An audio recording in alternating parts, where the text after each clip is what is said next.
Assalamualaikum warahmatullahi wabarakatuh. Waalaikumsalam warahmatullahi wabarakatuh. Terima kasih kepada Ibu Zurota sebagai pembawa acara pada malam hari ini yang sudah memberikan kepada saya untuk sarang-sarang belajar ya, jamaah. A'udzu billahi minasyaitonir rajim. Bismillahirrahmanirrahim.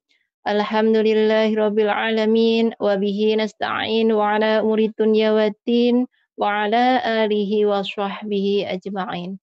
Allahumma shalli ala sayyidina Muhammad wa ala ali sayyidina Muhammad.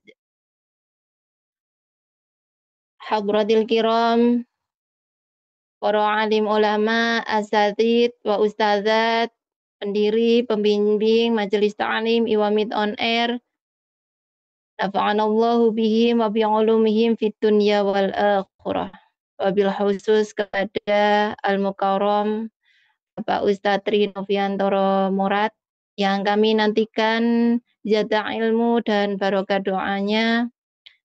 Yang saya hormati kepada Ketua Wakil Ketua Majelis Ta'lim Iwamid on Air dan seluruh jajaran Kabinet Fitri yang selalu kami bangga-banggakan kekhalifannya dalam memperjuangkan agama Islam di negeri Formosa ini. Yang saya hormati santri putra, santri putri Majelis Ta'lim Iwamid on Air yang dimuliakan oleh Allah. Mudah-mudahan pertemuan ini menjadi perantara nanti di surganya Allah Subhanahu wa Ta'ala. Amin ya Rabbal. Amin ya Rabbal Alamin. Sholawat salamnya Allah mudah-mudahan terlimpah curahkan ke haribaan Nabi Muhammad Shallallahu Alaihi Wasallam. Allahumma sholli wa sallim wa barik alaihi wa ala alihi wa ashabi.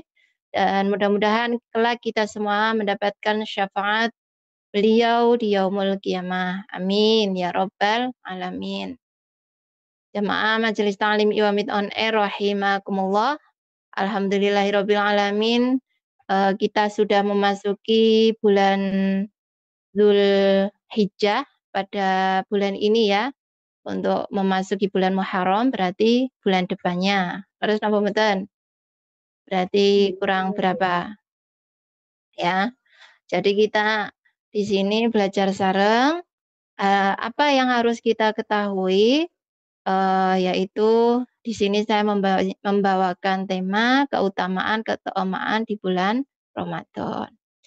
Alhamdulillahirabbil alamin kita diberi Muharram. Melo-melo buzun rota teti ya Allah ya Allah ya. Alhamdulillahirabbil alamin kita masih diberikan takdir yang baik, diberikan umur yang sehat, semuanya sehat ya. Yang lagi tidak sehat mudah-mudahan segera diberikan kesehatan ya.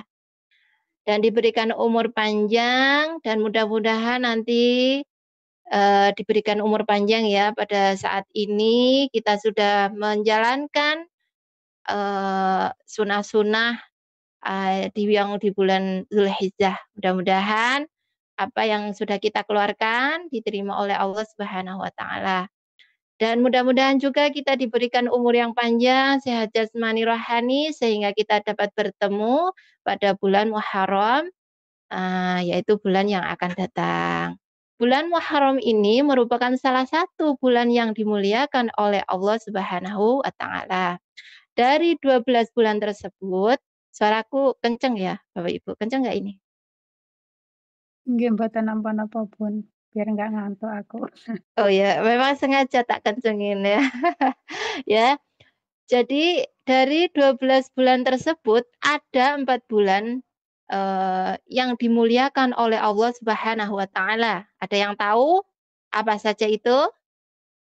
1, bulan Zulkaidah. Yang kedua bulan Zulhijjah. Dan yang ketiga yaitu bulan Muharram. Dan yang keempat yaitu bulan Rajab. Di bulan haram ini semuanya amal ibadah kita oleh Allah Subhanahu wa Ta'ala dilipat gandakan, diharapkan di bulan Muharram ini kita tidak melakukan kesalahan. Kita tidak melakukan sesuatu yang dilarang oleh Allah Subhanahu wa taala. Sehingga dengan begitu muncullah pekerjaan-pekerjaan yang diperintahkan oleh Allah, muncullah kebaikan-kebaikan yang dilakukan ketika kita melakukan kebaikan-kebaikan di bulan Muharram. Maka pahalanya dilipat gandakan. Ya, jadi ini adalah bulannya Allah. Dan begitu juga sebaliknya, ketika kita melakukan kesalahan di bulan haram tersebut, yang 4 tadi ya, nah yang kita akan hadapi ini ya di bulan Muharram, maka dosa-dosanya pun oleh Allah akan dilipat gandakan. Dan juga kemuliaan bulan Muharram, Nabi Muhammad Shallallahu Alaihi Wasallam, tuh, mati kanjeng Nabi apa enggak iki? Allahumma sholli wa sallim wa barik alaihi wa ala alihi wa ashabihi. Menyampaikan dalam hadisnya yang diriwayatkan oleh Imam Muslim. Jadi beliau bersabda, "Afdhalus syiyami ba'da Ramadan syahru ilallah syahrul ilahil muharram. Wa afdhalu sholati ba'dal fariidah sholatul lail." Rasulullah Shallallahu Alaihi Wasallam bersabda, "Afdhalus syiyami ba'da Ramadan." Puasa yang paling utama setelah bulan Ramadan, syahrul syahru ilal muharram ya. Jadi yaitu puasa pada bulan Muharram. Puasa pada bulannya Allah yaitu bulan Muharram.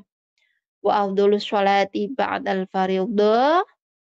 Dan sholat yang paling utama setelah sholat fardu adalah sholatul lail, sholat malam, gitu ya teman-teman.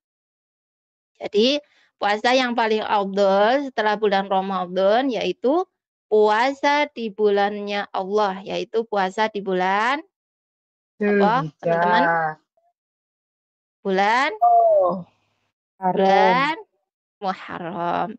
Oleh karena itu, mudah-mudahan Allah memberikan umur panjang kepada kita dan kita bisa menjalankan puasa sunnah di bulan Muharram. Amin. Di antara puasa yang dianjurkan di bulan Muharram, di antaranya adalah puasa Asyura.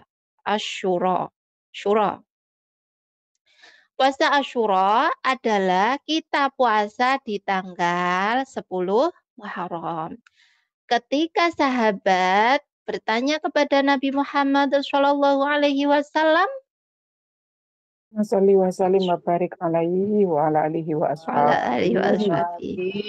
ya Rasulullah, dong ngantuk apa lagi? Kan Bu, mireng nih. Mireng nih. Oh, ngantuk.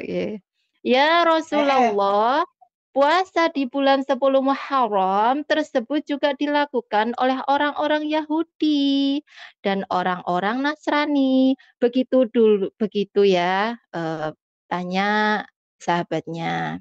Dulu sahabat Rasulullah tidak mau melakukan yang tidak sama dengan keyakinannya. Lalu Nabi Muhammad Shallallahu Alaihi Wasallam bertanya, kenapa mereka berpuasa pada tanggal 10 Muharram?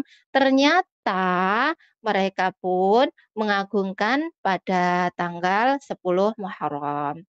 Karena banyak sekali peristiwa-peristiwa terjadi pada bulan Muharram, lalu Nabi Muhammad Shallallahu Alaihi Wasallam menjawab, kalau begitu, sayalah yang paling berhak berpuasa pada tanggal 10 Muharram. Untuk membedakannya, orang Yahudi dan Nasrani, Muhammad menyampaikan, jika saya hidup di tahun depan, maka saya juga akan berpuasa pada tanggal 9 Muharram. Muharram. Jadi kita juga disunahkan berpuasa pada tanggal berapa? 9 Muharram 9 dan Muharram dan 10. 10 Muharram. Pinter. Berarti ki nyimak ya, nyimak kabeh ya. Oke. Kamu kangen. Halo. Kamu terus ki kadang ki enek-enek Kamu ki kangen. Oke lah. Kita lanjutkan. Apa sih keutamaan berpuasa pada tanggal 10 Muharram? Kata Nabi Muhammad Shallallahu Alaihi Wasallam, siapa yang berpuasa pada tanggal 10 Muharram, berpuasa Asyura, maka insya Allah akan menghapuskan dosa-dosa 1 tahun yang lalu. Maka para ulama menjelaskan dosa-dosa yaitu dosa-dosa kecil ya. Sekalipun kita berbuat dosa yang besar, maka segeralah bertaubat dan tidak mengulangi lagi, bertaubat nasuha. Oke? Untuk selanjutnya, amalan-amalan di bulan Muharram itu apa? Nah, sudah kita ketahui bersama, yaitu menyantuni anak yatim. Karena di bulan Muharram ini juga yaitu lebarannya anak yatim ya. Menyantuni anak yatim itu bukan hanya di bulan Muharram, bukan hanya di tanggal 10 Muharram. Tetapi pada bulan 10 Muharram ini lebih harus diperhatikan anak-anak yatim. Kenapa? Karena supaya ada kebahagiaan khusus untuk anak-anak yatim tersebut. Karena Rasulullah Shallallahu Alaihi Wasallam sendiri adalah anak yatim. Jadi anak yatim ini siapa pemimpinnya? Yaitu Rasulullah Shallallahu Alaihi Wasallam. Makanya ada jaminan khusus untuk anak-anak yatim, ada ancaman khusus yang mempermainkan anak-anak yatim. Anak ini yang diperhatikan oleh Allah dan Rasulullah Shallallahu Alaihi Wasallam. Jadi kita tidak boleh main-main ya. Rasulullah Shallallahu Alaihi Wasallam menyatakan, saya dan yang mengurusi anak yatim di surga seperti jari telunjuk dan jari tengah. Nah, jadi sing nggih syahadat niki lho, Bu. Asyhadu alla ilaha illallah itu namanya jari telunjuk ya, dan jejernya ini. Jadi siapa yang mengurusi anak yatim itu besok di surga itu jejeran kalih Rasulullah Shallallahu Alaihi Wasallam, insyaallah. Jadi begitu dekatnya ya. Orang-orang yang mengawasi anak yatim itu sangat dekat dengan Rasulullah Shallallahu Alaihi Wasallam kelak di surganya Allah.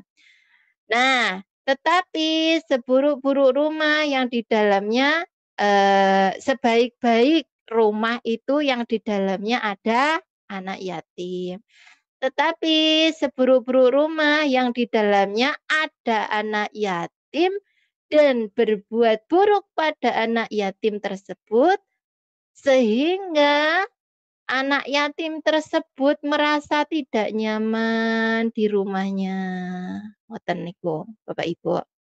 Ya. Iki bapake sampun rawuh napa dereng? Dereng. Lek sampun rawuh dikonfirmasikan ya, tenang saja. Ini materinya tak siapkan baca. Telepon rugi. Oke lah, kita lanjut kembali ya. Ada satu kisah Nabi Muhammad Shallallahu Alaihi Wasallam.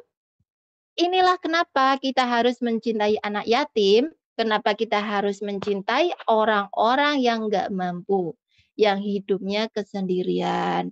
Nabi Shallallahu Alaihi Wasallam saat dimana di dalam Idul Fitri setelah sholat Idul Fitri dan setelah selesai khotib, Nabi Muhammad Shallallahu Alaihi Wasallam keluar dari masjid. begitu melihat ada segerombolan anak-anak bergembira luar biasa menyambut bulan Syawal ataupun Lebaran Idul Fitri ya. Mereka merasa bahagia karena lebarannya. Tapi ada satu anak di bawah pohon nangis sendirian. Nabi tidak menyamperi, tidak apa Bu namanya, mensamperin. Menghampiri. Oh ya ya, oke maksudnya itu. Nabi tidak menghampiri. Oh ya, Nabi Muhammad SAW itu tidak menghampiri yang ramai tadi, tetapi Nabi itu melihat yang sendirian di bawah pohon, ya, yang sedang menangis. Itu anak ini ditanya, wahai anakku, kata Nabi Muhammad SAW, kenapa engkau tidak ikut bermain dengan mereka? Bukankah ini hari Lebaran? Jawab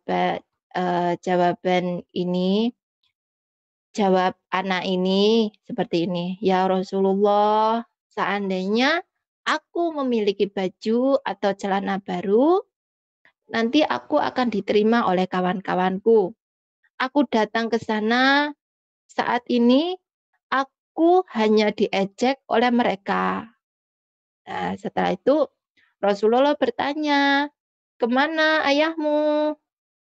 Ayahku telah meninggal dunia saat peperangan Badar bersama engkau ya Rasulullah. Di mana ibumu? Ibuku telah menikah dengan laki-laki lain.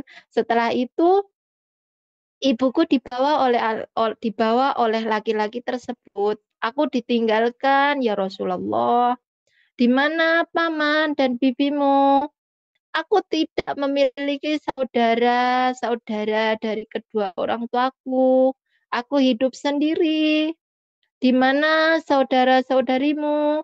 Aku tidak memiliki ya Rasulullah. Aku hanya sebatang kara. Tangis anak tersebut. Nabi Shallallahu Alaihi Wasallam Lalu Nabi Muhammad Shallallahu Alaihi Wasallam mengatakan, wahai anakku, mulai hari ini aku jadikan aku sebagai ayahmu, kata Nabi Muhammad Shallallahu Alaihi Wasallam. Jadikan Siti Aisyah adalah ibumu, Siti Fatimah dan Sayyidina Ali adalah paman dan bibimu. Hasan dan Husain adalah saudara-saudaramu. Anak-anak mendengar melihat Nabi bersama anak tersebut terdiam.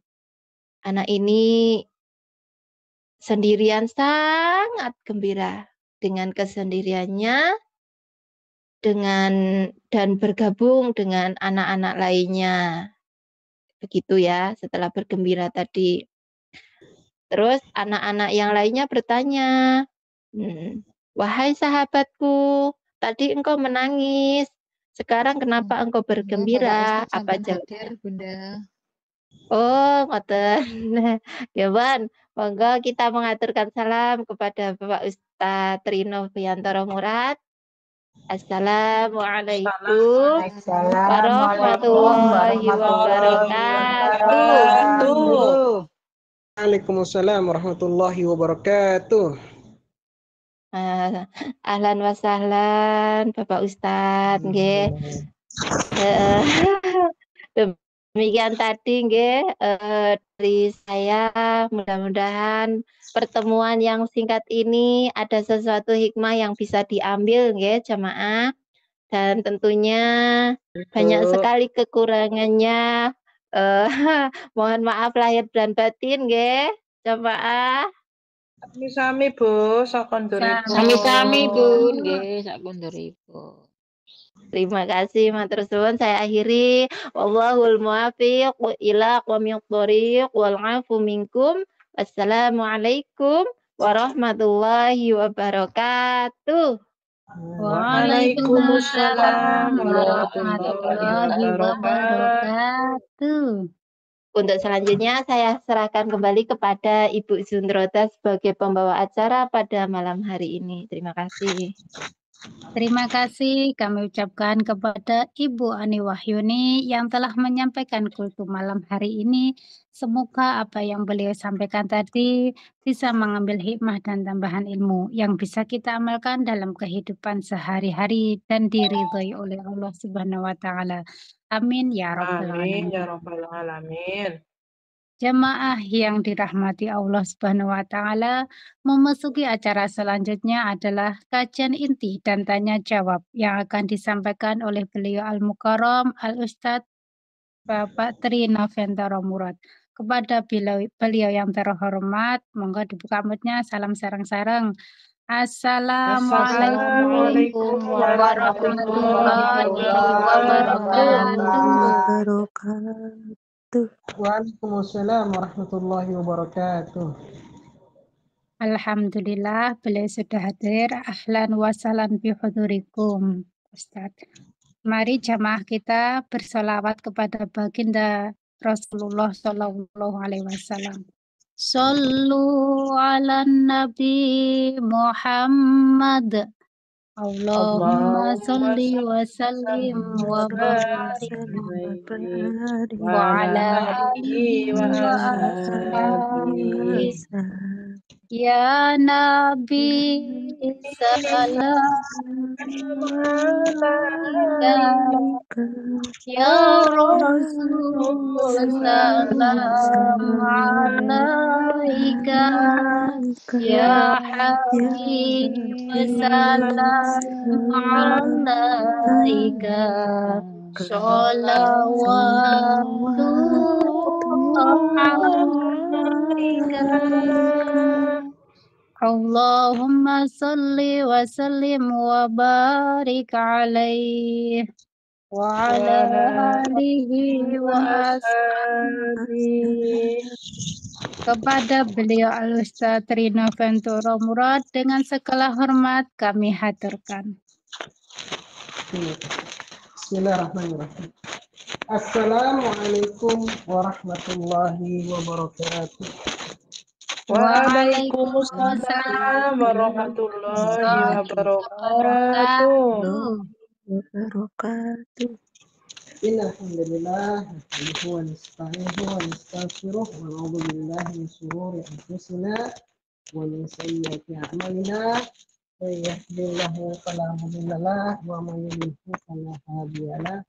Asyhadu an la ilaha illallah wahdahu la syarika lah wa asyhadu anna Muhammadan abduhu wa rasuluh.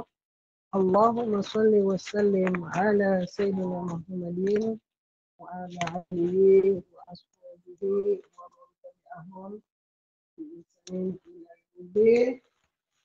Faqalahu ta'ala fil Qur'anil 'azim. A'udzu billahi minasyaitonir rajim. Bismillahirrahmanirrahim. Ya ayyuhan nasu ttaqu rabbakum alladzi khalaqakum min nafsin wahidah wa khalaqa minha zawjaha wa batha minhuma rijalan katsiran wa nisaa'a wattaqullaha alladzi tasaaluna bihi wal arham innallaha kana 'alaykum raqiba. Ya ayyuhalladzina amanu ittaqullaha wa qulu qawlan sadida yuslih lakum a'malakum wa yaghfir lakum dhunubakum wa may yuti'illaha wa rasulahu faqad faza fawzan 'azima. Ya ayyuhalladzina amanu ittaqullaha haqqa tuqatih wa la tamutunna illa wa antum muslimun. Shadaqallahul 'azim. Alhamdulillah rabbil alamin. Segala puji hanya bagi Allah Subhanahu wa taala. Wassalam, alhamdulillah telah kembali untuk mempertemukan kita bersama dalam keadaan sebagai walafiat, ya. Semoga juga keluarga yang ditinggalkan di Indonesia, insyaallah juga diberikan walafiat, ya, untuk orang tuanya, untuk suami atau istrinya, untuk anak-anaknya, untuk cucu-cucunya, semoga diberikan. Dan tidak lupa sholawat dan salam semoga senantiasa tercurah limpahkan kepada kedua hasan kita, baginda Rasulullah Muhammad Sallallahu Alaihi Wasallam. Allahumma sholli wa sallim wa barik alaih. Semoga kita mendapatkan syafaat dari beliau Sallallahu Alaihi Wasallam. Insyaallah beliau akhir insyaallah. Allahumma amin. Jamaah, insyaallah simponi malam Muslim yang diberkahi oleh Allah Subhanahu wa taala. Tidak terasa malam hari ini adalah kita masih merayakan kebahagiaan sholat Idul Adha, ya, Lebaran Kurban, Lebaran Haji. Insya Allah ini adalah hari yang kedua, ya, kalau di Indonesia hari yang kedua, hari Tasyrik yang kedua, malam yang ketiga, ya. Yang mana ini adalah suatu kabar gembira yang diberikan oleh Rasulullah Muhammad SAW, di mana beliau Sallallahu Alaihi Wasallam mengatakan bahwa telah diberikan kepada umat Nabi Muhammad SAW, umatku, 2 hari raya, ya, yaitu mengganti hari-hari raya yang zalim, ya, yaitu adalah Idul Fitri dan Idul Adha. Nah, jamaah sekalian insya Allah dirahmati Allah Subhanahu Wa Taala, keberkahan yang luar biasa di hari-hari ini, ya. Ini adalah hari-hari yang kalau seandainya saja kita itu bisa merasakan yang namanya keberkahan, seandainya itu adalah suatu hal yang bisa dirasakan, mungkin sudah bergetar, ya, bulu kuduk kita. Karena apa?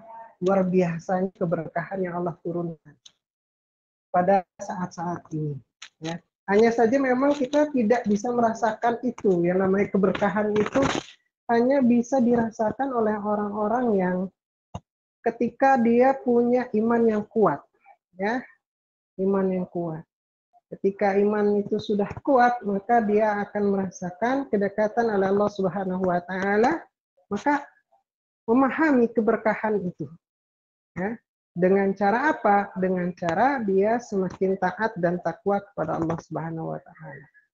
Nah, hari-hari ini adalah hari-hari yang sebetulnya adalah hari-hari yang istimewa, ya. Kenapa? Pertama, kita berada pada rangkaian bulan-bulan haram, ya, bulan-bulan yang diberkahi, yaitu adalah inna iddatu syuhri indallah 12 syahran fi kitabillah yawma khalaqas samawati wal ard minha arba'atun hurum dzalika dinul qayyim fala tazlimu fihinna anfusakum, di dalam surat At-Taubah, ya, ayat 36. Ini yang disebutkan bahwa sesungguhnya bilangan bulan di sisi Allah itu adalah 12 bulan menurut ketetapan Allah ketika Allah menciptakan langit dan bumi, ya. 4 diantaranya adalah bulan haram. Itu adalah suatu ketetapan dari Allah. Janganlah kalian untuk menzalimi diri kalian dan orang lain pada waktu itu, ya. Minha arba'atun hurum. Nah, kita ini berada pada rangkaian bulan-bulan haram, yaitu adalah bulan Zulqa'dah, bulan Zulhijjah, dan bulan Muharram.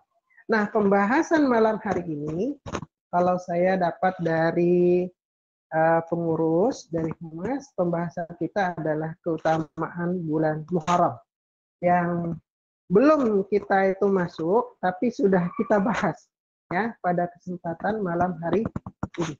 Nah, jamaah sekalian insya Allah dirahmati Allah Subhanahu Wa Taala, pertama pahami dulu adalah bahwa ini adalah rangkaian, ya, rangkaian bulan haram. Apa? Zulqa'dah, Zulhijjah, dan Muharram, ya. Tuh. Di antara 3 bulan ini, bulan yang paling sakral di antara 3 bulan ini adalah bulan Zulhijjahnya. Kenapa bulan Zulhijjahnya? Ya, di antara 3 bulan ini yang paling sakral itu adalah yang Dzulhijjah. Kenapa? Karena pertama disebutkan langsung dalam Al-Qur'an. Ya, disebutkan langsung dalam Al-Qur'an, terutama adalah surat Al-Fajr.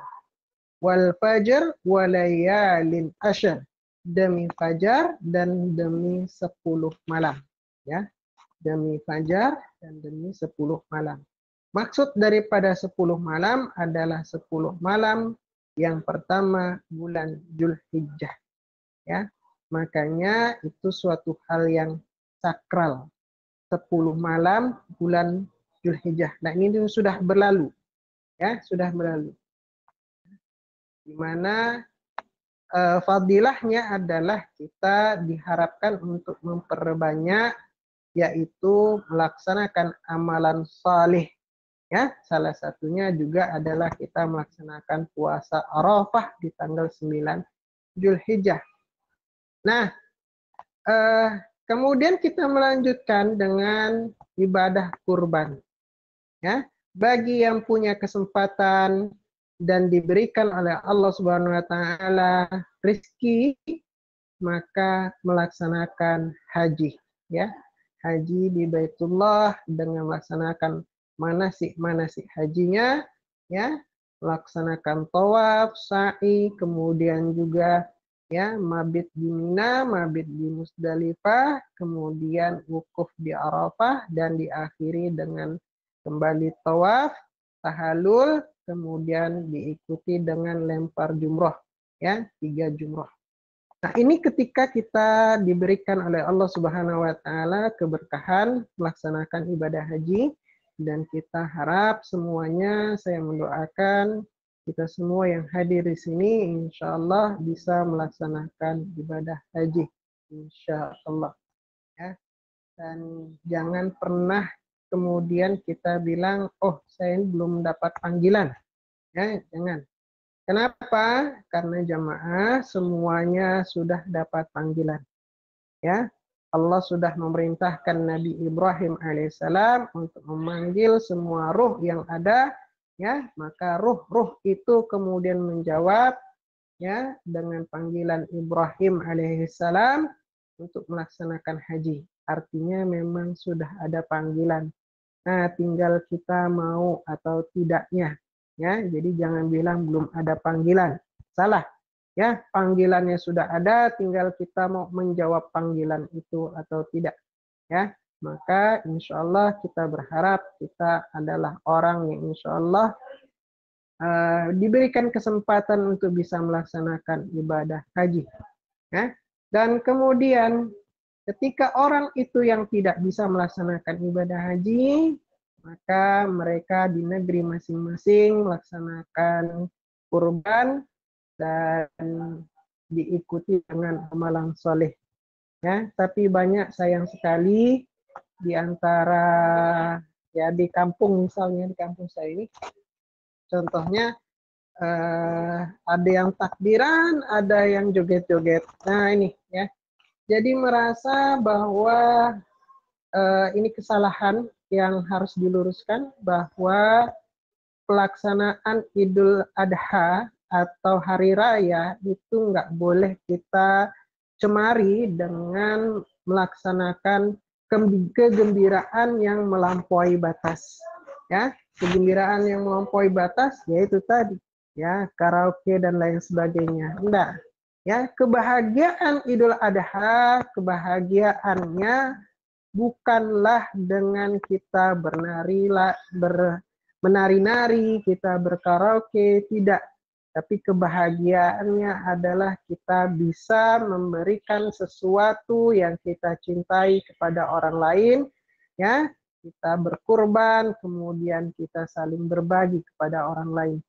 Itulah dulu mengapa di zaman Nabi Muhammad SAW dan para sahabat, ya, masing-masing rumah itu mereka menyembelih hewan sembelihan masing-masing. So, masing-masing, nggak perlu dikumpul ke masjid, enggak. Masing-masing rumah menyembelih, kemudian mereka saling berbagi. Nah itu. Kalau sekarang mungkin dikumpulkan di masjid, ya nggak ada masalah. Ya. Tapi sebetulnya ini yang membuat banyak yang keliru ya dalam pelaksanaan ibadah kurban, yaitu adalah mereka merasa ini ibadah yang seumur hidup sekali, padahal tidak. Ini adalah ibadah yang harusnya dilakukan yaitu setahun sekali jika dia mempunyai kemampuan. Nah, jamaah sekalian, sehingga kemudian nanti akhir Zulhijjah ya, maka hendaklah kita bertetap kepada istiqomah dalam menjalankan ketaatan. Ya. Jadi sampai Dzulhijjah kita tetap berada dalam ketaatan. Begitu juga ketika kita memasuki bulan Muharram, maka tetaplah kita istiqomah dalam menjalankan ketaatan. Karena apa? Karena perintah Allah Subhanahu wa taala ya, Dzalikad dinul qayyim fala tazlimu fihinna anfusakum.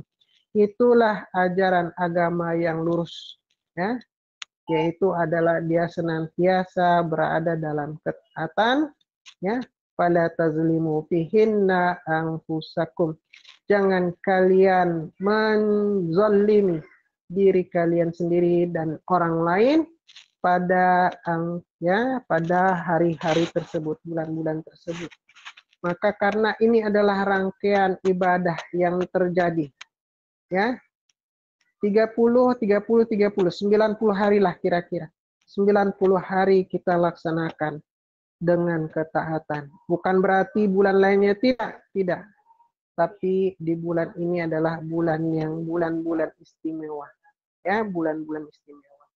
Nanti ketika kita memasuki bulan Muharram, ya, keutamaannya banyak sekali insya Allah. Di antara keutamaan bulan Muharram adalah Allah Subhanahu wa taala mengkaruniakan yaitu terjadinya peristiwa hijrah ya, para sahabat. Ingat, hijrahnya para sahabat. Nabi belum berhijrah di bulan Muharram. Ya. Nabi belum dikasih izin oleh Allah Subhanahu wa taala untuk melaksanakan hijrah di bulan Muharram. Ya, maka Allah masih menahan Nabi dan juga Nabi ditemani oleh sahabat Abu Bakar, barulah Allah memberikan izin untuk melaksanakan hijrah nanti setelah bulan Rabiul Awal. Yang namanya Muharram adalah bulan awal-awal para sahabat berhijrah. Ya, awal para sahabat berhijrah. Dengan hijrah itulah yang kemudian menjadikan perbedaan yang sangat signifikan di antara kalangan para sahabat yang membuat bahwa Islam menjadi berdikdaya, yang menjadikan kaum muslim menjadi kaum yang kuat. Itu terjadi karena peristiwa hijrah, ya, berangkatnya para sahabat, kemudian mengarungi suatu perjalanan yang berat, ya, sekitar 550 km dari Mekah menuju Yasrib, mencari suatu penghidupan yang baru, dan kemudian mendirikan negara Islam yang sangat istimewa. Nah, jamaah sekalian yang insya Allah dirahmati Allah Subhanahu wa taala. Begitu juga bagi kita sebagai umat Nabi Muhammad sallallahu alaihi wasallam. Umat Nabi Muhammad sallallahu alaihi wasallam ini menjadi umat yang begitu istimewa ya, dengan terjadinya peristiwa hijrah. Dengan peristiwa hijrah itulah yang membuat kita sebagai umat Nabi Muhammad sallallahu alaihi wasallam menjadi umat yang insya Allah penuh dengan kemenangan. Ya. Oleh karena itu kita mengisi ya nantinya di bulan-bulan istimewa, terutama adalah bulan Muharram ini adalah dengan kita melaksanakan syariat-syariat yang memang ditentukan oleh Rasulullah Muhammad sallallahu alaihi wasallam. Ya. Apakah syariat-syariatnya? Syariatnya termasuk di antaranya adalah kita dengan memuliakan anak-anak yatim, anak-anak yang mendapatkan keistimewaan dari Allah dan Rasul-Nya, ya, yaitu adalah dikaruniakanlah kepada mereka kemuliaan yang luar biasa. Nah, jamaah sekalian insya Allah dirahmati Allah Subhanahu wa taala. Ya.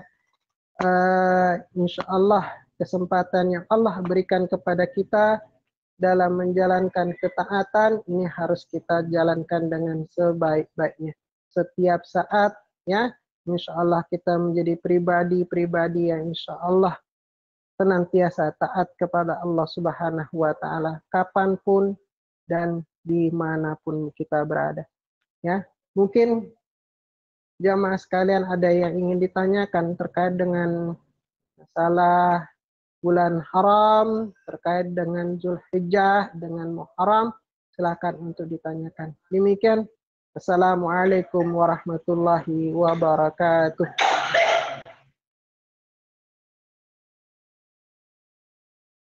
Waalaikumsalam warahmatullahi wabarakatuh. Bu Zurota. Syukron kasiron, jazakumullahu khairu asana jaza. Monggo, Zun. Rutin mawon pun. Terima kasih banyak mengaturkan kepada Bapak Ustadz Rinoviantoro Murad yang sudah memberikan ilmu kepada kita semuanya. Mudah-mudahan kita dapat memahami apa yang beliau sampaikan. Dan jika pun belum, dilanjutkan dengan sesi tanya jawab sesuai tema ataupun lain tema seperti itu. Monggo silakan. Ya, begitu ya Bapak Ibu, monggo dipersilahkan.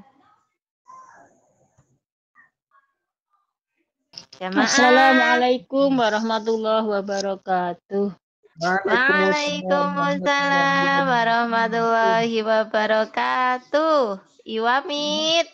Ya mit jihad ya. Jihad ya. Allahu Akbar. Barakallah. Maaf Mulyani. saya Sri Mulyani dari keluarga Tulikmania, Indonesianya di Klaten, Jawa Tengah, Abah. Ya, Masya Allah. Ya, ini ya di luar tema tapi masih berkaitan dengan umroh, Abah. Ini ada seorang keluarga, seorang ibu mau berangkat umroh, tapi niatnya mau mengajak orang tuanya begitu, Abah. Nah, karena begini, ini katanya ini keluarganya ini ibunya ibu kandung, tetapi ayahnya itu ayah tiri begitu ceritanya. Terus karena pengen umroh itu pengen mengajak orang tuanya, tetapi dengan keadaan ya keadaan keuangannya itu hanya bisa mengajak memberangkatkan ibunya gitu. Ya, terus itu apakah nanti itu dianggap pilih kasih begitu, karena memang keadaan keuangan hanya untuk bisa berangkat sama ibunya begitu lah. Terus untuk ayahnya tiri itu kan juga punya anak anak 4 begitu.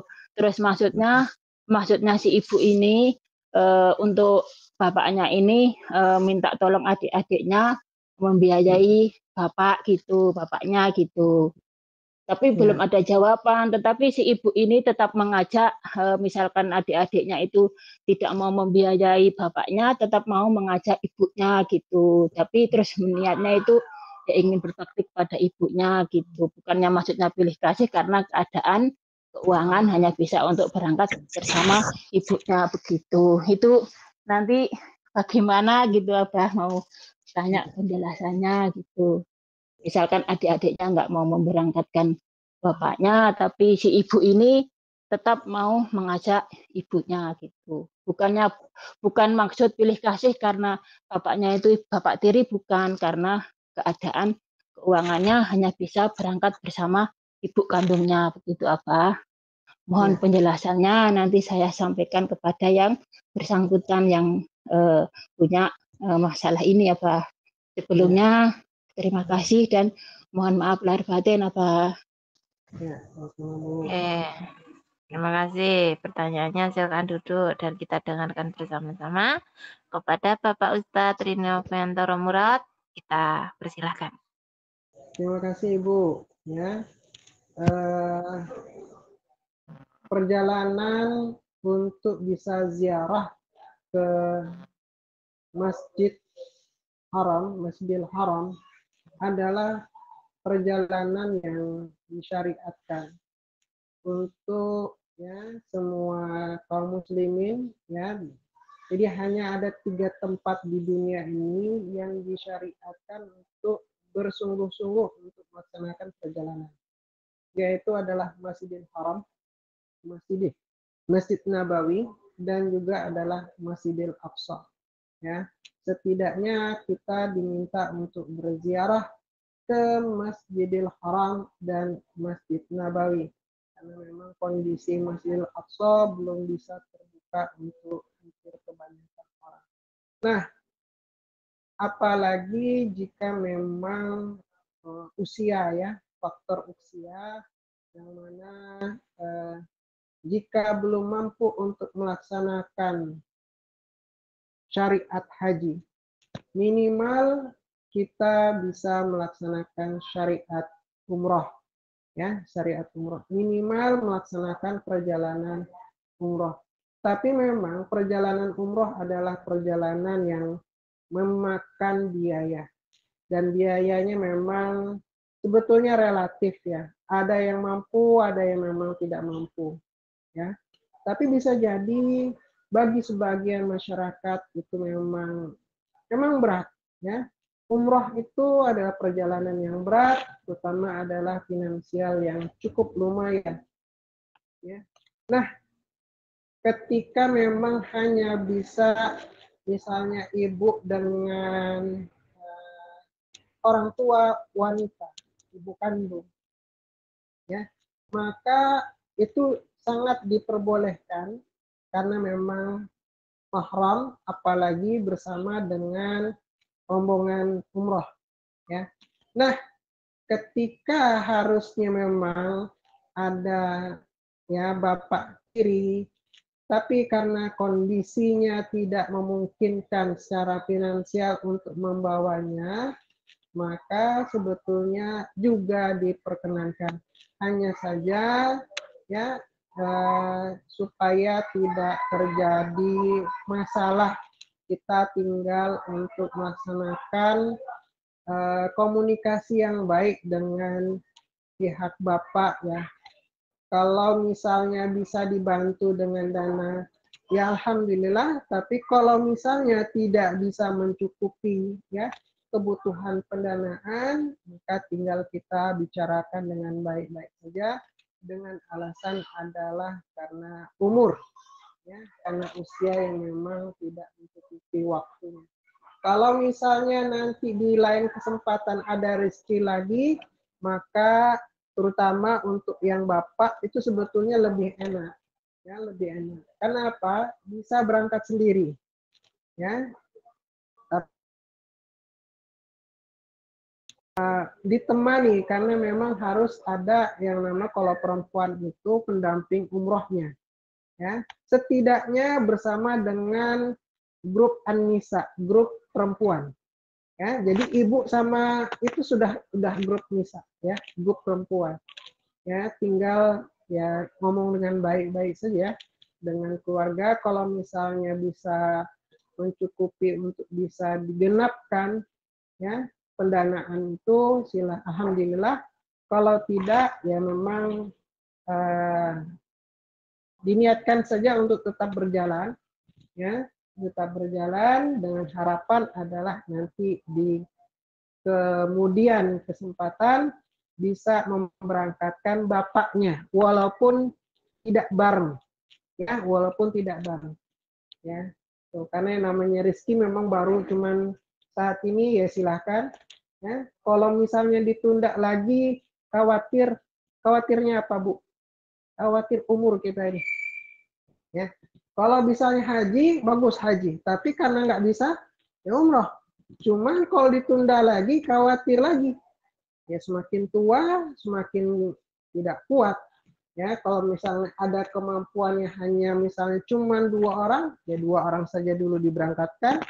Nanti ketika ada rezeki tambahan, nanti insya Allah di kemudian hari kita bisa memberangkatkan si bapaknya. Nah, bapak itu sebetulnya lebih mudah. Laki-laki lebih mudah. Karena apa? Dia tanpa harus ada surat pengantar itu sudah bisa jalan sendiri. Ya, seperti itu Ibu ya. Jalan aja dulu, insya Allah. Ya Ustadz, nanti disampaikan nih. Ya terima kasih atas jawabannya Ustadz. Jadi harus berbicara dengan juga dengan adik-adik gitu ya Pak ya. Ya, ngomong baik-baik ya. Ya, Pertama ya, itu umur.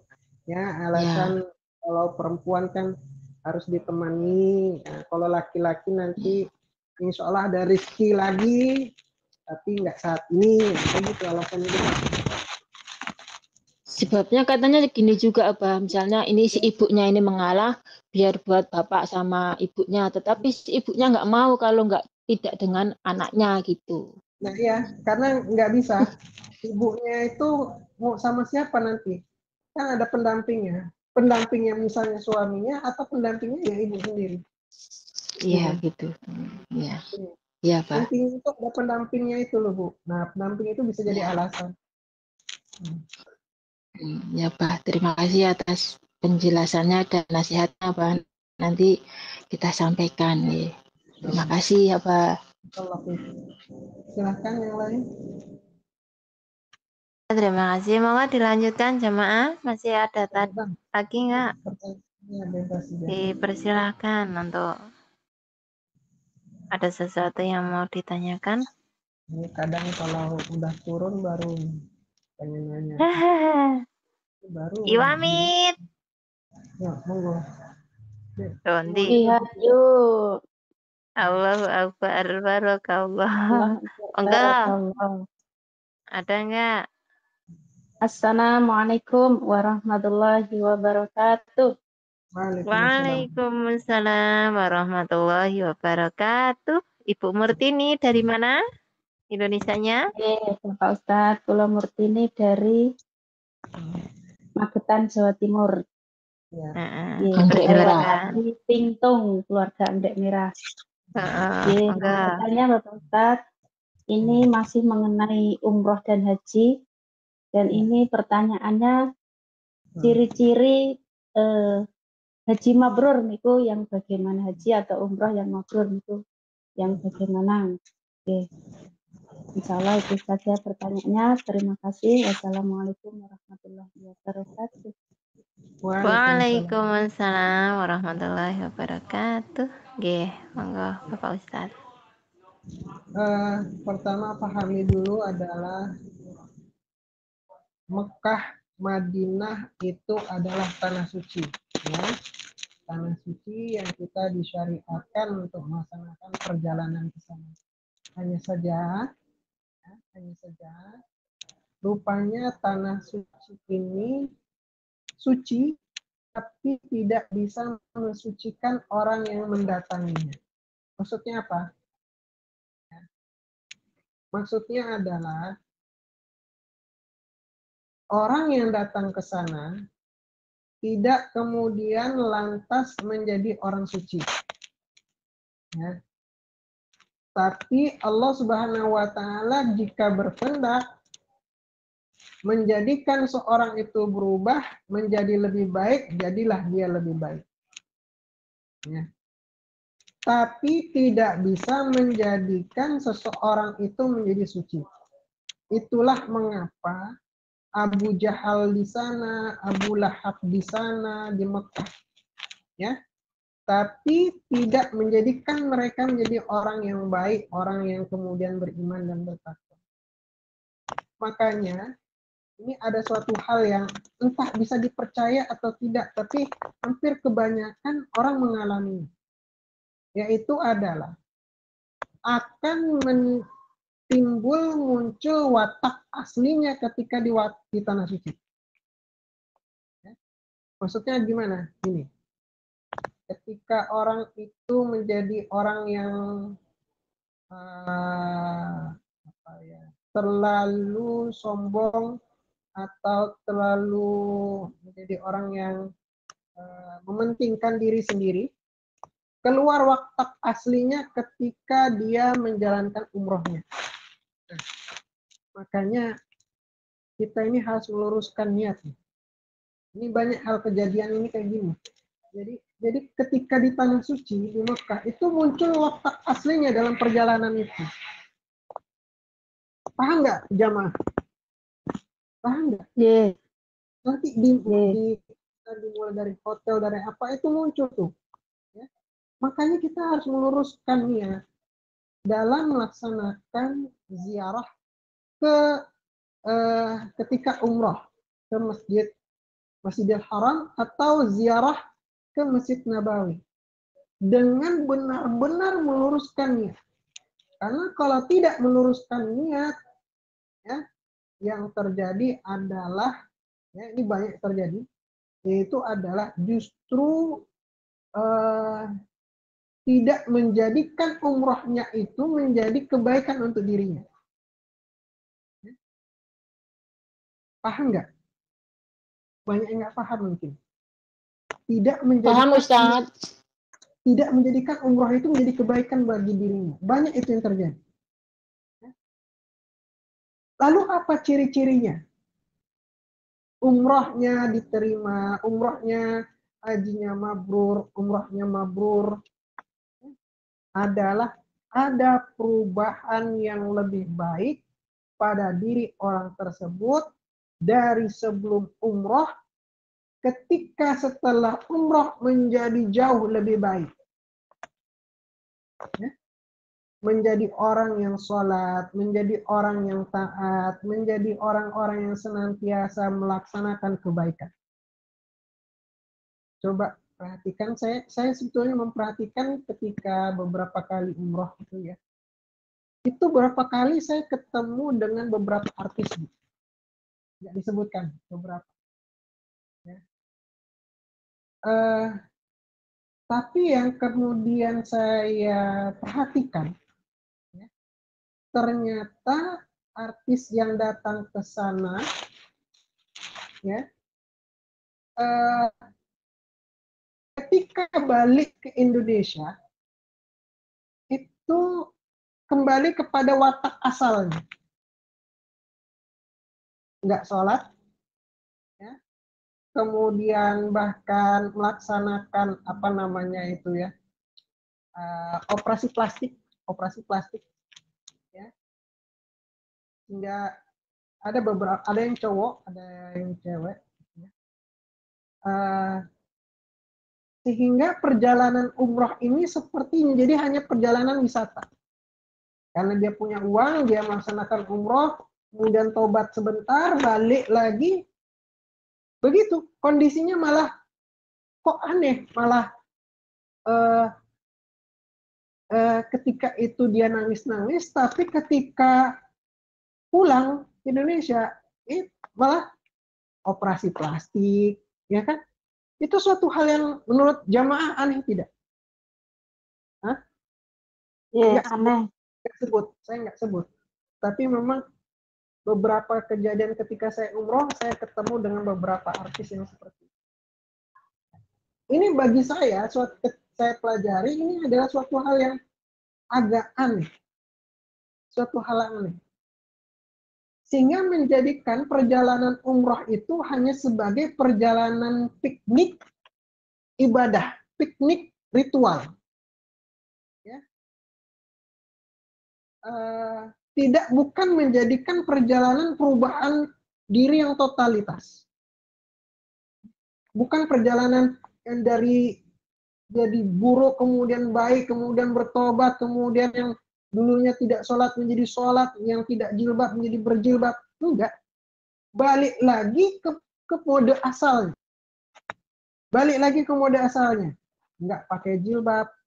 Itu malah lebih parah lagi. Melaksanakan itu operasi plastik dan lain sebagainya. Ini suatu hal yang kalau menurut saya agak aneh. Suatu hal yang agak aneh. Ya. Makanya saya katakan bahwa perjalanan ke tanah suci tidak kemudian menjadikan orang itu menjadi suci. Allah lah yang menjadikan seseorang itu kemudian bisa merubah hatinya, bisa merubah kelakuannya, sehingga ketika berubah kelakuannya menjadi jauh lebih baik, itulah yang disebut dengan haji yang mabrur, umroh yang mabrur. Ketika ibu-ibu, bapak-bapak melaksanakan haji atau umroh, datang ke sana dengan niat yang benar-benar ikhlas, maka ciri yang paling utama ketika diterimanya umrohnya adalah adanya perubahan sikap yang jauh lebih baik. Adanya proses taubat, ya, sehingga bukan menjadikan itu hanya perjalanan ritual, perjalanan wisata rohani, ya, tapi menjadikan itu adalah ajang pertaubatan, taubat nasuha yang sebenar-benarnya. Itulah umroh. Ya, umroh yang diterima seperti itu. Ya, bukan kembali nanti balik ke Indonesia, negeri asalnya, balik lagi ke mode awalnya, lepas jilbab lagi, nggak sholat lagi, bukan. Ya, harus jauh lebih baik, bukan hanya sekedar jalan-jalan wisata. Ya, itu yang roh yang diterima itu begitu, Bu. Ada perubahan yang jauh lebih baik. Ya, demikian. Ya, terima kasih Bapak Ustadz. Ya, monggo yang lainnya yang mau bertanya dipersilakan. Ada lagi nih. Ada waktu, monggo. Semakin malam semakin sedap, monggo. Sedap malam ya. Ya, sedap malam. Nah, kelompok apa ini? Sedap malam. Nah, makin Sering malam. ini.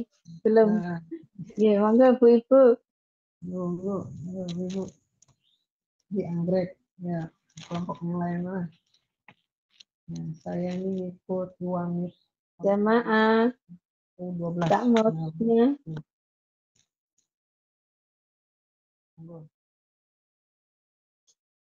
Bertanya adalah Nanti menyesal kalau terbukanya ilmu untuk yang lain. Monggo. Boleh bertanya lagi apa? Ustadz. Boleh. Monggo. Ini punya saudara itu sebenarnya tuh sangatlah hartanya itu banyak Ustadz. Tetapi sampai detik hari ini itu sudah diingatkan sama orang tua, diingatkan saudara. Misalkan nggak mau haji ya umroh. Tapi alasannya itu sibuk lah, mau ada punya hajat yang besar lah gitu Ustadz itu. Caranya maksudnya gimana ya untuk ya sudah didoakan sih sama saudara sama orang tuanya supaya mudah-mudahan dibukakan hidayah gitu. Tapi sampai saat ini pun masih susah gitu apa terus menyikapi saudara yang seperti ini, caranya mengajak pelan-pelan itu bagaimana itu Ustadz gitu. Ya. Padahal hartanya itu di banyak mobilnya aja 2 lek-lek gitu loh. Ya, jual satu aja udah dapat itu. Malah yang saudaranya yang ibaratnya hasilnya ya ibaratnya jauh berbeda lah, malah mau berangkat gitu. Ya, jual satu itu mungkin udah bisa dapat haji khusus gitu. Tapi ya itu tadi sangatlah diingatkan pun masih susah gitu. Alasannya itu tadi sibuk kerjaan lah gitu. Padahal beliau itu guru agama. Oh gitu. Ya. Oke, saya coba jawab ya Bu ya. Bismillahirrahmanirrahim. Ya. Saya katakan tadi terkait dengan panggilan dari Allah.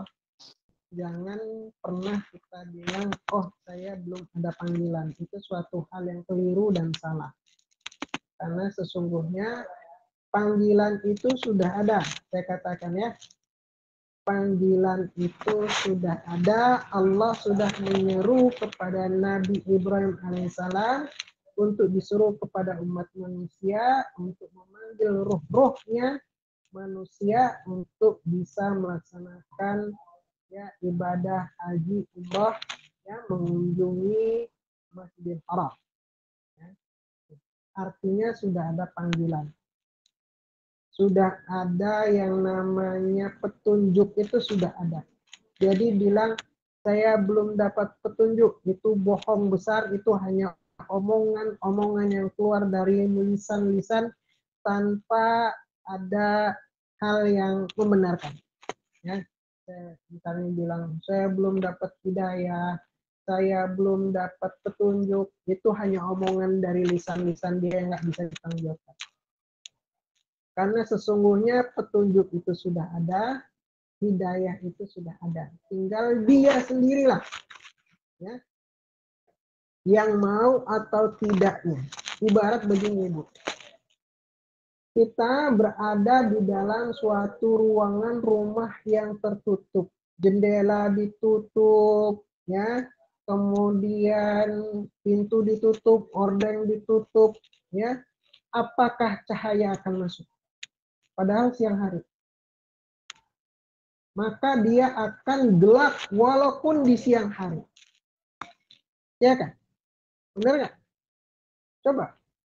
Di dalam rumah tertutup, jendela tutup, semuanya tertutup, di dalam rumah.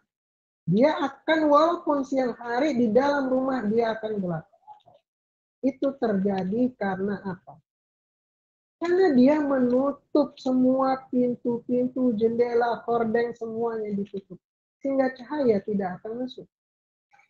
Seandainya dia membuka jendela, membuka pintu, membuka hordeng, maka cahaya itu akan masuk ke dalam rumah dan rumah itu akan merasa terang. Tanpa kita perlu menghidupkan lampu penerangan. Karena memang sudah ada cahaya itu. Saya katakan, cahayanya sudah ada. Tinggal kita mau nggak kita membuka pintu, jendela, hordeng kita. Ya. Jadi jangan sampai bilang saya belum dapat hidayah. Bohong besar itu. Ya. Hidayah itu sudah ada. Petunjuknya sudah ada. Tinggal hati-hati kita. Betapa banyak orang kaya yang seperti ini, Bu. Betapa banyak pejabat yang sampai hari ini juga begitu. Sampai hari ini, detik ini, ada wakil presiden yang belum pernah haji. Sampai detik ini. Ada wakil presiden yang belum pernah umroh. Ada. Sampai saat ini, ada. Padahal kurang apa? Kurang apa kira-kira? Kurang apa? Kekayaan ada. Ya. Kurang terbuka. Kurang terbuka. Kurang Itu hidayah. tadi. Hidayah ada. Kurang niat. Tinggal rekomendasi aja langsung tahu ini bisa haji itu bisa. Pejabat kayak gitu, wakil presiden ada, menteri yang kayak gitu ada. Ini suatu hal fakta. Ya. Ada sampai hari ini pejabat yang pernah jadi mantan wakil presiden yang seperti itu. Mantan menteri yang seperti itu. Kurang-kurang apa itu? Ya. Tapi sampai sekarang belum pernah haji dan umroh itu belum pernah. Allahu a'lam kalau sholat. Mega mendung. Nggak kurang apa-apa itu, Bu. Kekayaannya nggak kurang. Ya, kekuasaannya tidak kurang. Tinggal dia minta saja itu udah bisa. Tapi ternyata Mega tidak. itu juga. Ya, ternyata tidak. Bukan Bapak Ustadz. bukan beliau. Nah, bukan beliau. Yang lain. Ya. Nah, ini suatu hal yang menjadi masalah sebetulnya. Ya. Termasuk orang kaya yang model macam seperti itu. Tapi dengan dia mengatakan saya belum dapat petunjuk, itu yang salah. Makanya saya katakan, ibu-ibu jangan sampai ngomong kayak gitu.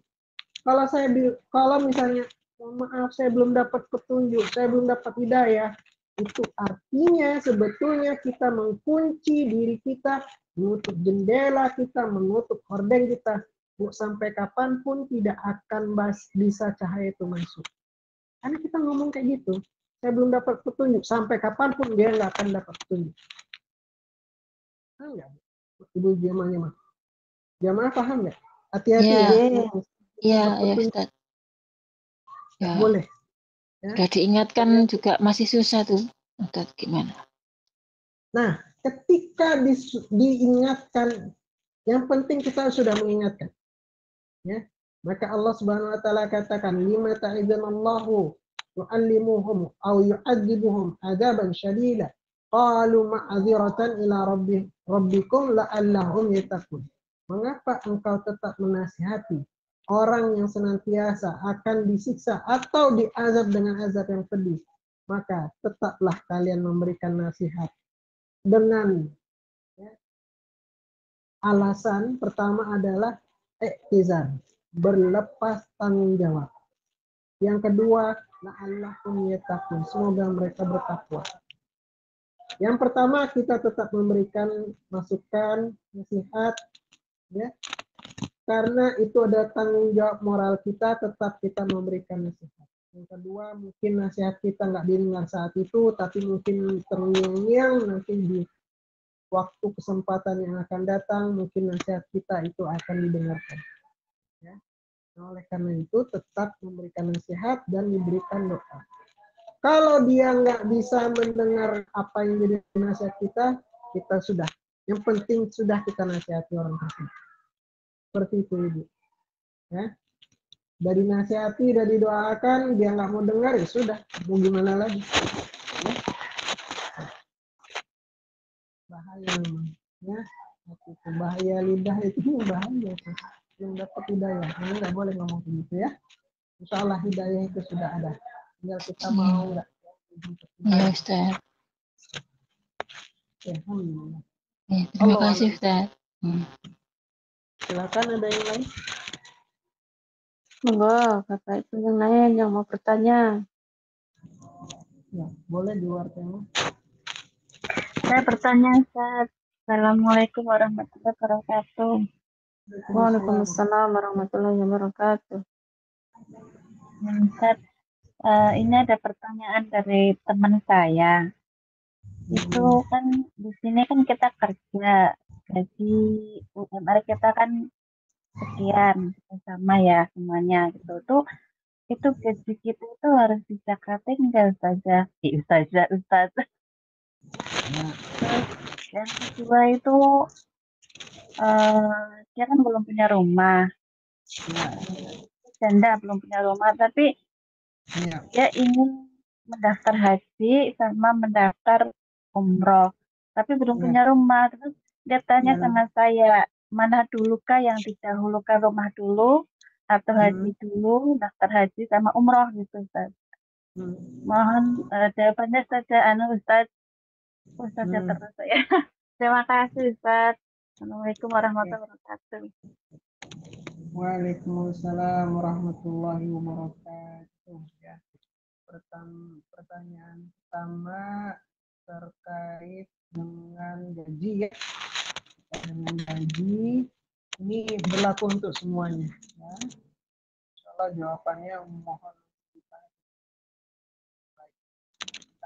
zakat itu ada dua rukunnya. Ya. Zakat itu ada dua rukun. Zakat itu ada dua macam ya. Zakat fitrah dan zakat mal. Oke, zakat fitrah kita tidak terlalu bahas. Zakat fitrah adalah zakat yang dikeluarkan ketika orang itu menjumpai fajar Ramadan. Ya, besarnya adalah sebesar 2 sok, ya, 2 sok. Yang kita bahas di sini adalah zakat mal atau zakat harta, ya, zakat harta. Atau bisa juga disebut dengan zakat penghasilan. Nah, zakat mal rukunnya 2. Ya. Yang pertama adalah nisab, yang kedua adalah haul. Nisab itu adalah batas minimal dia memiliki kepemilikan harta sehingga kemudian dikeluarkan sejumlah dana untuk menjadi zakatnya. Sedangkan haul adalah periodisasi daripada perputaran zakatnya. Ya, oke. Nisab. Nisab berapa nisab? Ukuran untuk nisab untuk harta? Pernah nggak saya sampaikan? Berkali-kali saya sampaikan. Nisab harta adalah berapa? Ada yang ingat? Ada yang ingat? Kita saja. Ya, nggak ada yang ingat rupanya ya. Oke, nisab nggak ada yang ingat ya. Oke, saya ulangi ya. Nisab zakat adalah sebesar 85 gram emas. Ya, nisab zakat berapa ibu-ibu? 85 gram emas. Apa dalilnya? Rasulullah Muhammad SAW katakan, jika kamu punya 20 dinar, maka keluarkanlah setengah dinar. Kalau kamu punya 20 dinar, maka keluarkanlah setengah dinar. 1 dinar itu adalah 4,25 gram emas. Hingga 20 dinar sama dengan 85 gram emas. Nah itu makanya disebut angka kurang angka 85. Ya, maka ketika haulnya adalah 1 tahun komariah. 1 tahun komariah. Ya, maka ketika 1 tahun komariah dia sudah memiliki harta sebesar simpanannya 85 gram emas. Nah, tinggal dikonversi saja. Ya, 1 gram emas berapa misalnya? Katakanlah kita ambil mudahnya 1 gram emas adalah 1 juta ya. Maka 85 gram emas sekitar seperti 85 juta rupiah. Nah, ketika 1 haul, 1 periodisasi, kalau saya pakainya Ramadan ke Ramadan, akhir Ramadan ke akhir Ramadan. Sama seperti bayar zakat fitrah waktunya. Ya.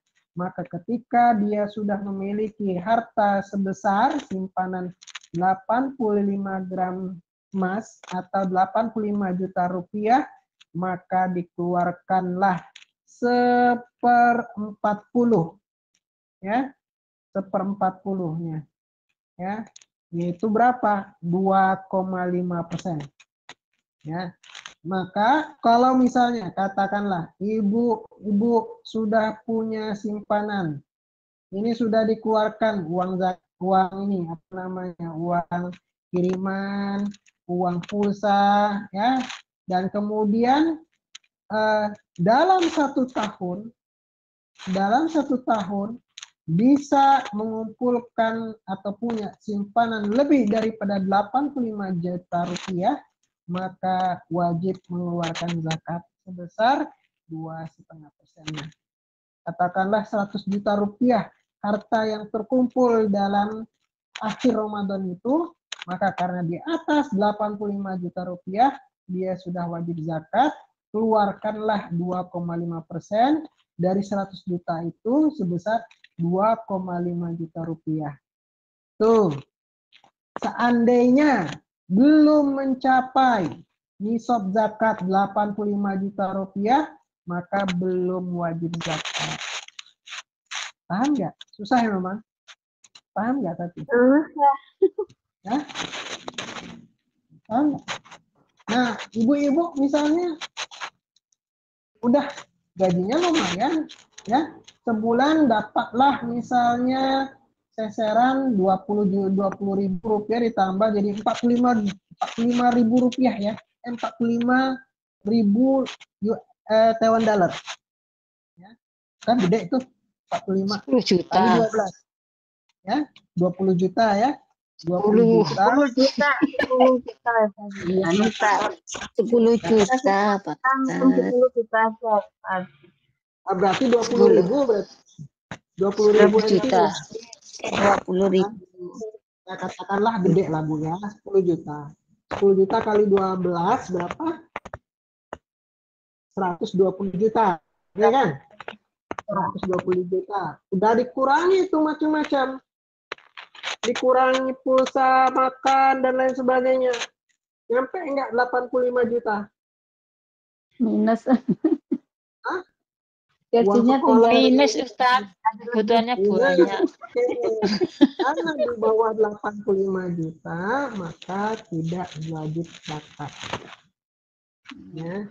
Tapi seandainya gajinya tadi 20 juta Bu ya, misalnya sasarannya sampai 45.000 NT dollar ya, 45.000 katakanlah ya Bu ya, kerja pabrik misalnya, tuh 45.000 lembur terus lemburan dapat ya, dikurangi uang makan, uang ini, uang itu, uang ini, uang itu, sampailah kemudian dapatlah 100 juta rupiah. Maka ketika 1 tahun komariah dia udah di atas 85 juta rupiah, maka dia wajib zakat.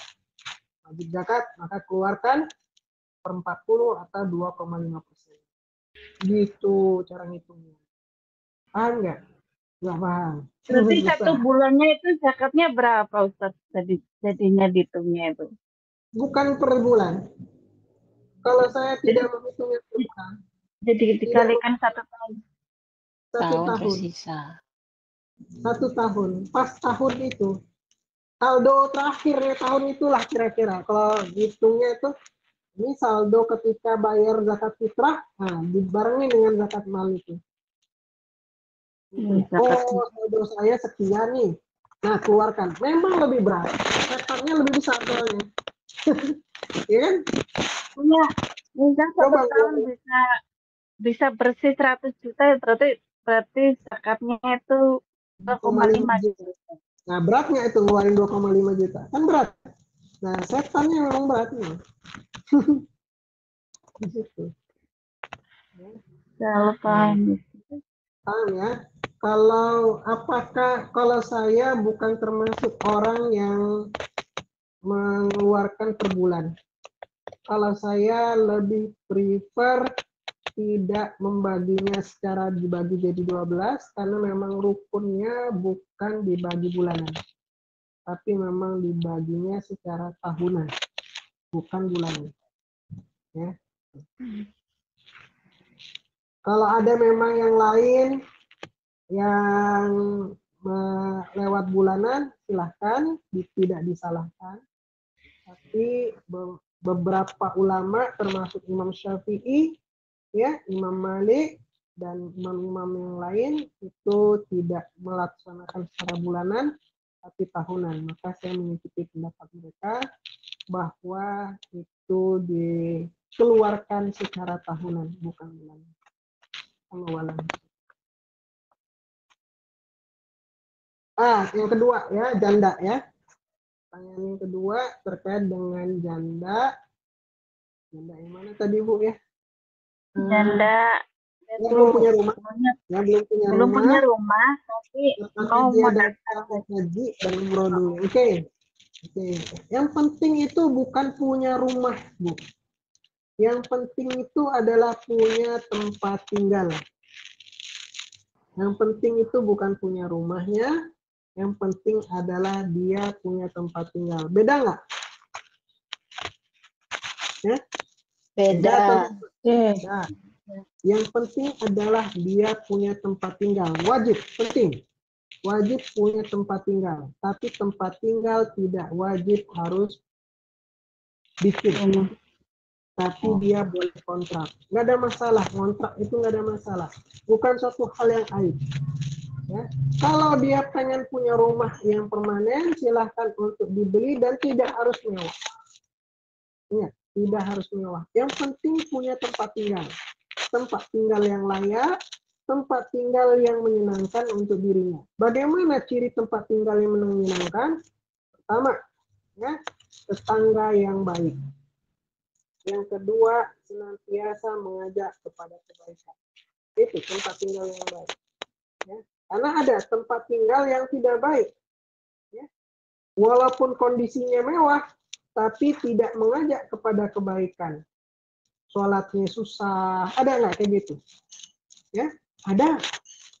Ya, daerah-daerah elit itu, daerah elit, tapi untuk urusan sholat jadi sulit.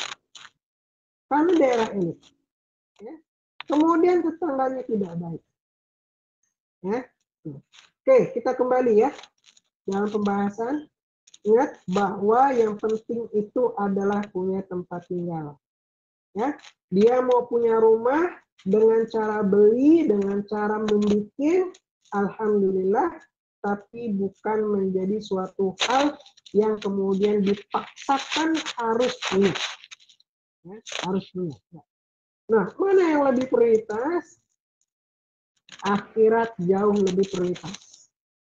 Ya, kalau dia bisa membuat misalnya dirinya untuk pendaftaran haji dan umroh, silahkan dibuka tabungan haji, daftarlah haji, karena mungkin waktu kita tidak banyak tersisa hidupnya. Ya, umur kita ada 45 tahun. Ya, sedangkan antrian haji sudah 15 tahun.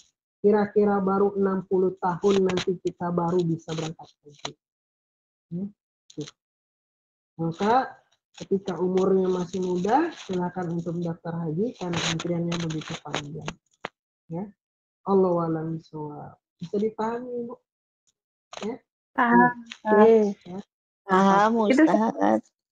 sekali lagi tanya lagi sekalian Ustaz. Ini masalah ini Ustaz. Tadi saya ibu saya tanya, kan kurban ya, kurban sapi gitu. Lah, itu katanya yang kurban itu kan nggak boleh makan, keluarganya nggak boleh makan. Iya, nggak boleh. Salah itu. Sapinya itu ditukar sama orang lain, sama korban itu. Jadi dia punya sapi, jadi tuker gitu. Jadi kita boleh makan gitu katanya. Itu gimana Ustaz? Salah berarti. Ya, ini harus bertanya ya. Kalau nggak tahu tanya. Ya, ini tanya ya. Oke, saya kasih tahu dalilnya. Ya, Ibu sampaikan kepada orang tua dalilnya sehingga nanti jangan sampai kemudian salah lagi. Ya. Allah Subhanahu wa taala perintahkan di dalam surat Al-Hajj surat 22 ayat 28 dan ayat 36. Ya, coba dicatat, jangan sampai nggak dicatat. Surat Al-Hajj surat ke-22 ayat 28 dan ayat 36. Surat berapa, Bu? Ayat berapa, Bu? Surat ayat 26 tadi apa ya? 28 dan 36. Ada 2 ayat. Ya. Nah, di sana Allah Subhanahu wa taala katakan ayat 28, liyashhadu manafi'a lahum wa yazkurusmullahi fi ayyamin ma'lumat ala ma razaqahum min bahimatil an'am. Ya. Fakulu minha wat'imul ba'isal faqir. Garis bawahi adalah fakulu minha. Ya, wat'imul ba'isal faqir. Yang artinya agar kamu menyaksikan berbagai manfaat untuk mereka dan agar mereka menyebut nama Allah pada hari-hari yang ditentukan, hari-hari ini. Hari Idul Adha dan hari Tasyrik, hari-hari ini. Yang disebut dengan fi ayyami ma'lumat itu hari-hari ini ya. Ya. Atas rizki yang Allah berikan berupa hewan ternak bahimatul an'am. Kemudian fakulu minha, makanlah sebagian daripadanya. Bukannya dilarang, justru malah disuruh. Ingat, disuruh makan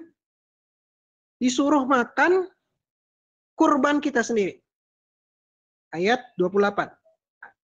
Kemudian diulang lagi dalam surat Al-Hajj ayat 36. Itu cuma 1 lembar lewat itu. Ya. Allah katakan wal budna ja'alna halakum min sya'airillah lakum fiha khair fazkurusmallahi 'alaiha shawaf fa idza wajabat junubuha fakulu minha wat'imul qani'a wal mu'tar. Garis bawahi fakulu minha wat'imu. Kembali diulang lagi fakulu minha wat'imu. Dan unta-unta itu kami jadikan untukmu bagian dari syiar agama Allah.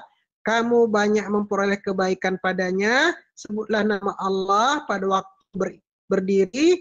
Kemudian apabila telah rebah mati, maka makanlah sebagiannya dan berikan makan orang yang cukup padanya dan orang yang meminta. Maka garis bawahi fakulu minha watimu. Makan dari sebagiannya. Oke, tadi katanya tidak boleh makan daging kurbannya sendiri. Itu katanya salah. Ya. Itu perkataan katanya yang tidak ada dasarnya, bahkan perkataan yang salah, bertentangan dengan firman Allah Subhanahu wa taala. Justru Allah perintahkan apa? Fakulu minha watimu. 2 kali diulang, fakulu minha watimu. Makanlah sebagian daripadanya dan berikan kepada orang lain. Jadi bukan berarti yang tadi katanya itu yang salah. Nggak boleh makan dagingnya sendiri ditukar sama orang lain. Ya. Ini kan kacau. Ya nggak? Kacau itu. Itu perkataan katanya yang nggak ada dasarnya itu. Yang benar apa? Justru disuruh mengambil bagian kurbannya, disatelah sebentar, sate, makan. Yang paling cepat apa? Bagian hati. Sate, makan justru. Disuruh makan. Bukannya ditukar. Paham nggak sampai sini? Paham. Paham. Nah itu, ini banyak loh perkataan-katanya yang kayak gini salah. Gitu. Makanya Jadi dia boleh harus makan ya? Gak usah bukan ditukar. boleh makan, disuruh makan. Beda nggak disuruh makan sama boleh makan? Ya? Beda. Beda. Ini bukannya boleh makan, disuruh makan, Bu. Fakulu minha. Disuruh makan itu berarti wajib untuk dimakan, nggih? Sebaiknya begitu. Oh, nggih.